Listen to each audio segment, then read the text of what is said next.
Hi, gonna try this again. I did one take and I realized that, I'm trying to get it close enough that you guys can see what's here really well. And I'm also trying to make sure that it's all in frame. I use my cell phone to record, so sometimes that's a little harder. But this is Bohemian Rhapsody. And hopefully most of you have seen the trailer. And I put a lot of work into this one. It's the biggest journal I've done to date. And it has a lot of stuff on it. This is going to be a longer flip through just because there's a lot of things to go through. I'm hoping I can give you tips. I plan to give you tips and stuff throughout it on things that I did that you can incorporate into your own work. And I've used pieces from different people's kits and stuff for this. I'll try to put all those linked down below, and hopefully, grab yourself a cup of coffee or tea, and I hope you sit down and watch the whole thing or take a break and come back, because there's a lot of things to this journal, and I'm hoping that most of you will enjoy watching this. So get a move on, Wendy. Let's go.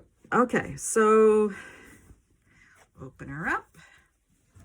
There she is. This is, as I said, I called her Bohemian Rhapsody, and it's kind of a story of finding this journal and learning about who these people are and who this journal belonged to.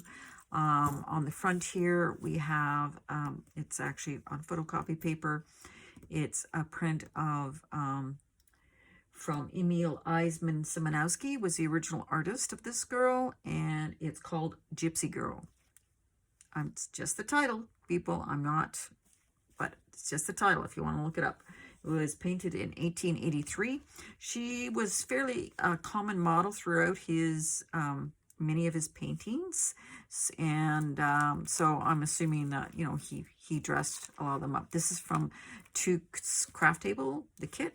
I wanted to do a Bohemian, and this picture just spoke to me, so it's kind of focused around her. As you can see, the colors of her outfit are going to be reflected in the journal itself.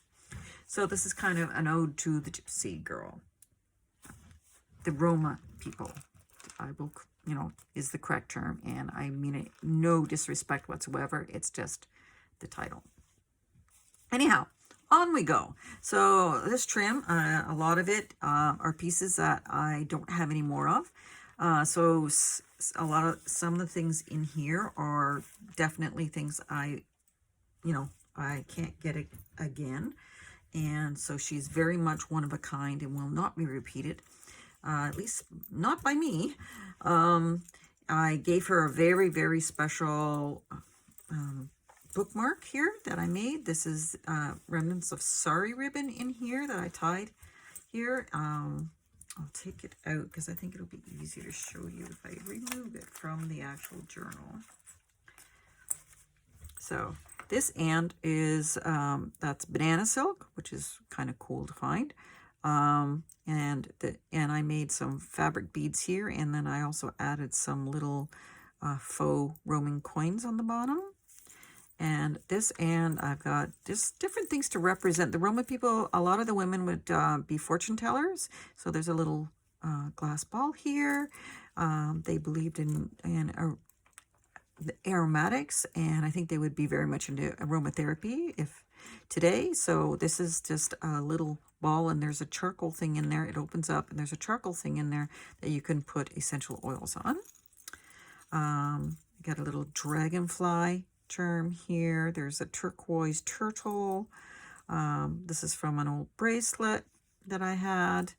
A little owl representing wisdom, pieces of jewelry. This is really interesting glass with metal in it, and just a ring tied to that, and another piece of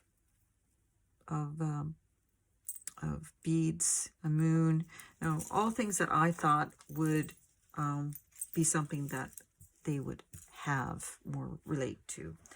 So on the cover, we have the fabric is a very thick textile fabric. It's red with a lot of gold in it, which I loved. So there's a lot of gold accents. On the side, we have the plate, which says Rhapsody. And there's also it's been sewn right to the cover. This I did, of course, through Nick the Booksmith on Carpetbaggers, and it's very well secured. I'm very big on making sure that everything's tight and stays on there. These particular dangles here came with some fabric that I got from Sheila Jidrish and Boho Daydreams. Hoping I pronounced that right, Sheila, sorry. Anyway, I felt they went perfectly with it as well. Let's make sure I'm in camera this time, Wendy. I'm filming in a different spot. I'm at my desk because my shop is a little messy right now because I'm in the middle of doing 2 other journals. And so I thought, well, I'll bring my camera out to my desk so it's a little bit more restricted in how I can set it up. So I'm hoping that it's fine. And also the lighting's not quite the same, but I'm hoping it'll be good. So here we go. So inside in the first page, I have this photo I got from a kit and tags that I got as freebies, and I gilded this frame and I put it on there and with a little heart charm. So perhaps, you know, a family member. And then this is an authentic photograph. I got it from Russia of people assumed to be Romani, and they're, you know, they've got a little party going on. It's probably from about the 60s, but I felt that it went well with the theme, so I got this, and I did back it onto some paper to make it nice and stiff. You could probably journal on the back if you wanted to, but I like to put authentic things in there too, and I thought this would work perfectly. So there's an authentic picture. The first pocket we have here, I'm in.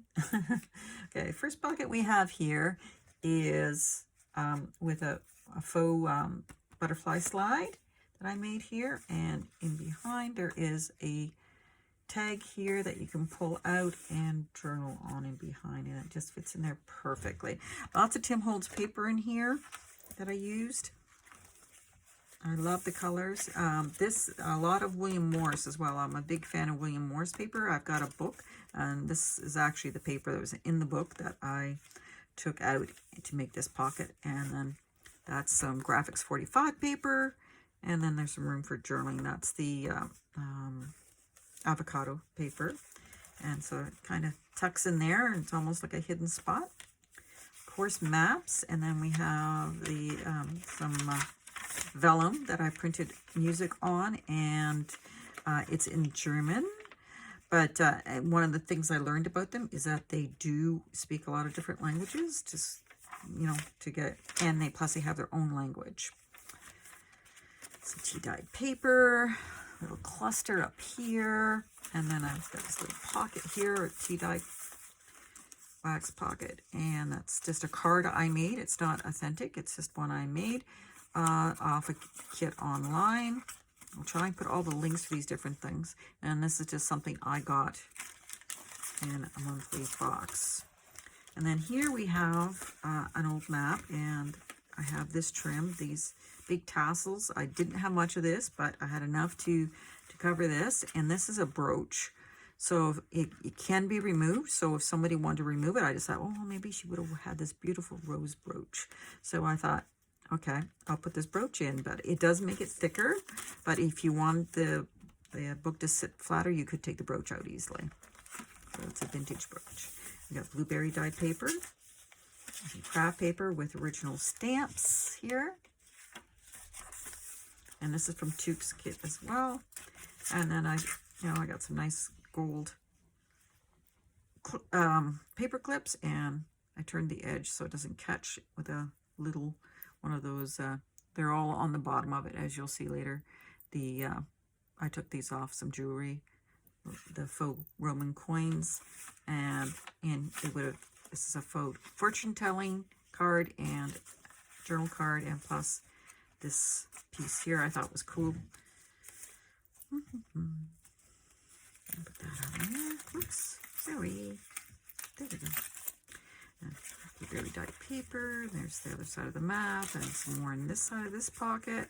An old card that I tried to make it look really old, and that it was written on, spilled on, and stuff like that. And there's another journaling card I made just with napkins, and there's a butterfly there, and another one of these little tags to write on.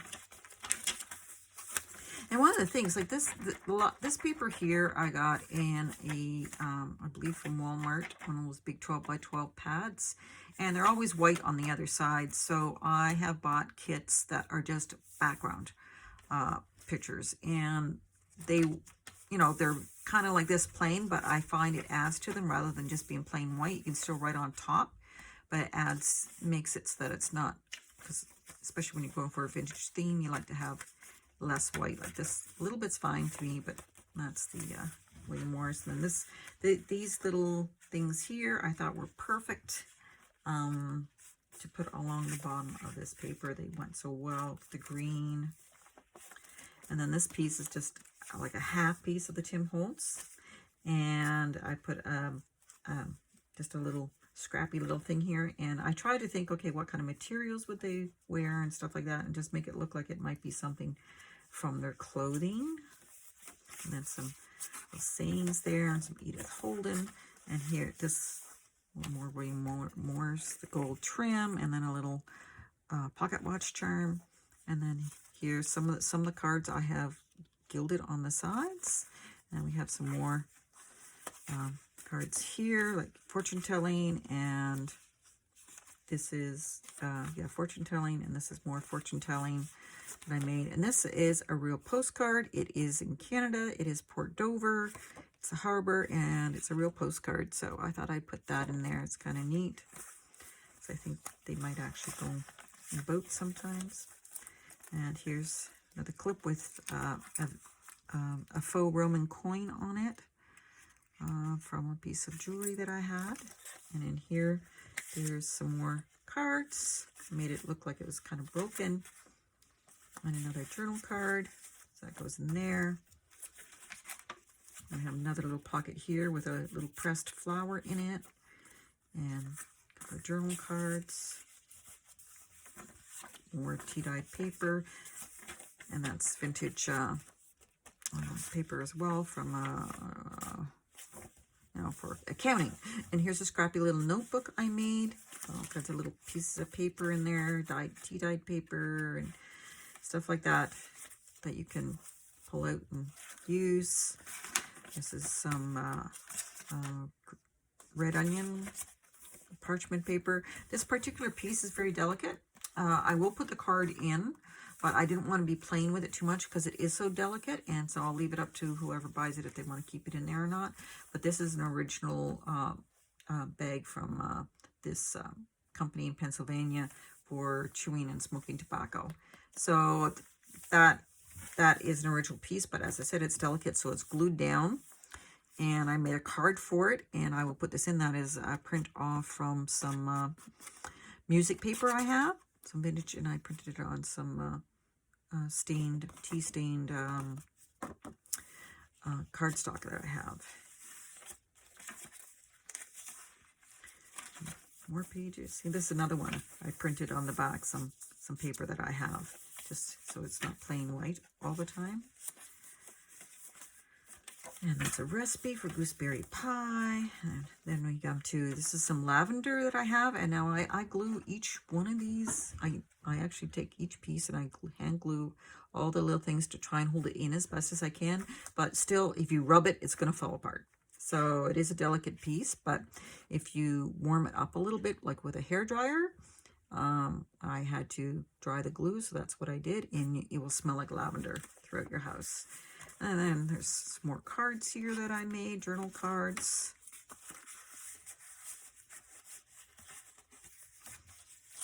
And this is from a card game book where you keep track of scores, so it's vintage as well. I thought that would go with the theme because they were known to play a lot of cards. And another journal card I made of a little girl. I got this from, it's all gilded. I got this from Catherine's Craft. I will put the links below. Where I got this, and I put some, this is Nick the Booksmith's paper, or dyed paper, but it can be used as a journal card. You can write on the back. And this is some paper, tea-dyed art paper, like for painting and drawing. Some more journal cards. And this young girl. You know, thinking maybe she was a daughter or a granddaughter. This is vintage paper from Learning to Write book that I got. It's from around the 50s. And some ledger paper. More hand-dyed paper. I believe that's some blueberry. And then this is red cabbage. And I got a little tag here and another little charm that I made for the end there. And some script paper that I got from Took. That's my dandelion dyed paper. So it's nice and yellow. And I thought dandelion would fit because they would make potions and stuff with dandelions. More of that. And then this is the fortune teller. This is one of my pictures. I own that picture, so you won't see that in any other kits other than mine. This cameo I only had one of, so that's a very original piece. And another journal card that you can write on. Perhaps she was the mother of one of those boots on that postcard. And got a little piece there, and then another little tuck spot here with a plain card that I just, a piece of a map on it, and I embossed it, and thought that would be an interesting piece in there. Notebook, and then this is sari, and that's more the banana silk there, which I think is really cool that they can make something from banana. It's very soft, very, very soft. And there's some the fringe there, and then on this side we have this is real bark from a tree, so it's quite soft, but I wouldn't rub it too much. And feathered. Most of my feathers I have found on my walks in the forest, and so I try to keep them and use them in here. And that's of course Tim Holtz paper. And then more journal cards. These are for learning Greek, water and food, and the translation on the back. I thought they made interesting journal cards. Little pocket there.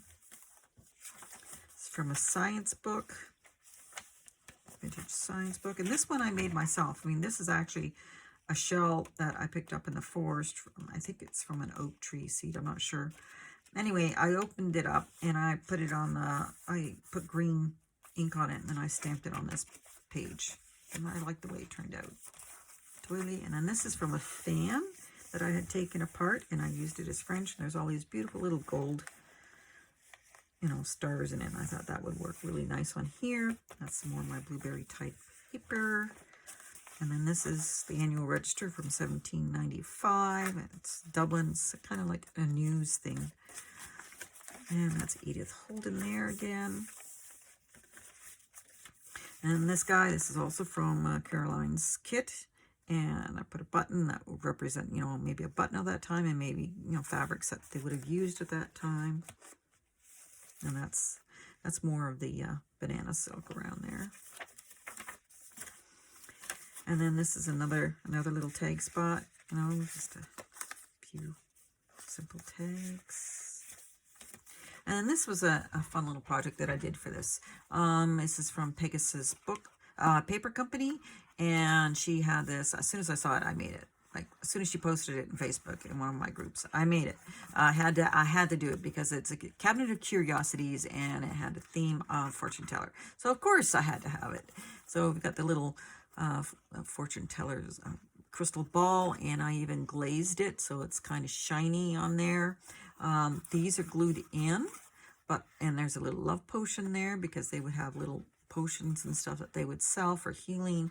And these little cards at the bottom come out. I gilded the frames on these so that they can go, and they just tuck in the bottom, so you can write on those. Come here, you little guy. My hands are sore. And then there's some on this side as well, where the frames are gilded, and they just tuck in there. And they're kind of neat little things, a little cabinet of curiosity that I put in there, and get in there. And the doors open and close like that. And I like the way it worked. And it's got plastic there. And you can write on the back. I made it because it's a larger size. I just made it so you can write on the back, and you can take it out if you want. This I did. This is a resin pour that I made, because their caravans are just so, like this, the Bohemian style. It's all very, like there's lots of glitter and gold and all kinds of things. So there's even a little bit of gold in here on the paper. This is Tim Holtz. And so I made these resin things and gilded them as best I could and put some fabric there. That's from an old writing book, and I love this fabric. This paper feels so cool. Some vintage music, and then this I believe is also from Pegasus Paper Company. They're faux checks from Paris. They're vintage, very old, and I thought they'd make great journal cards. They go in there. And then this is tea-dye tissue paper here, or tracing paper. I liked how it turned out.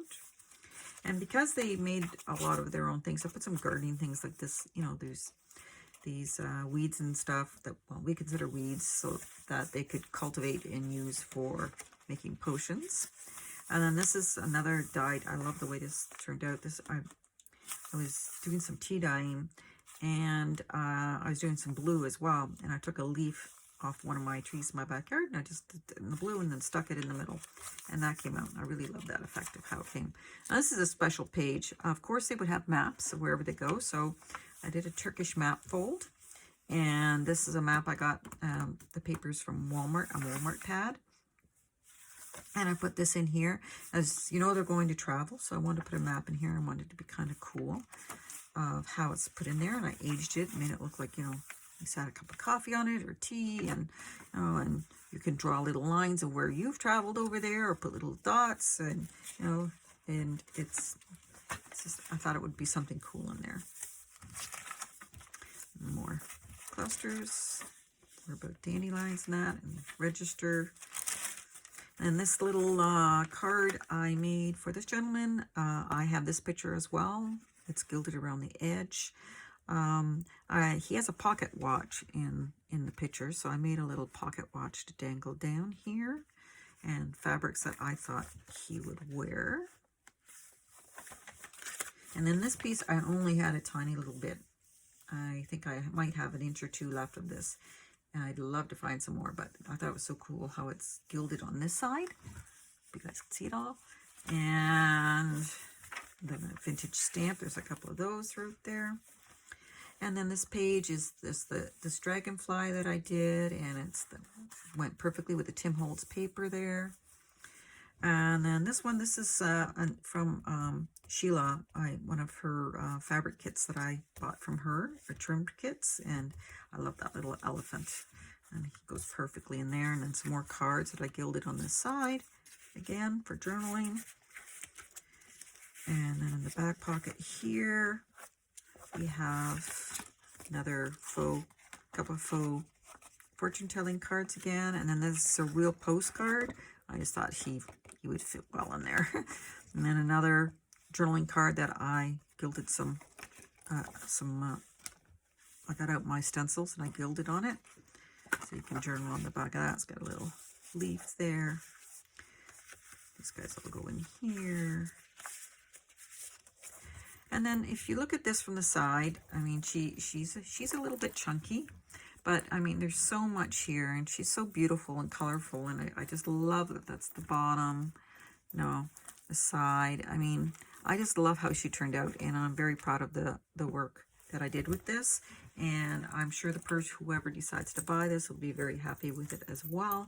It will be listed in my Etsy shop. We have to do a little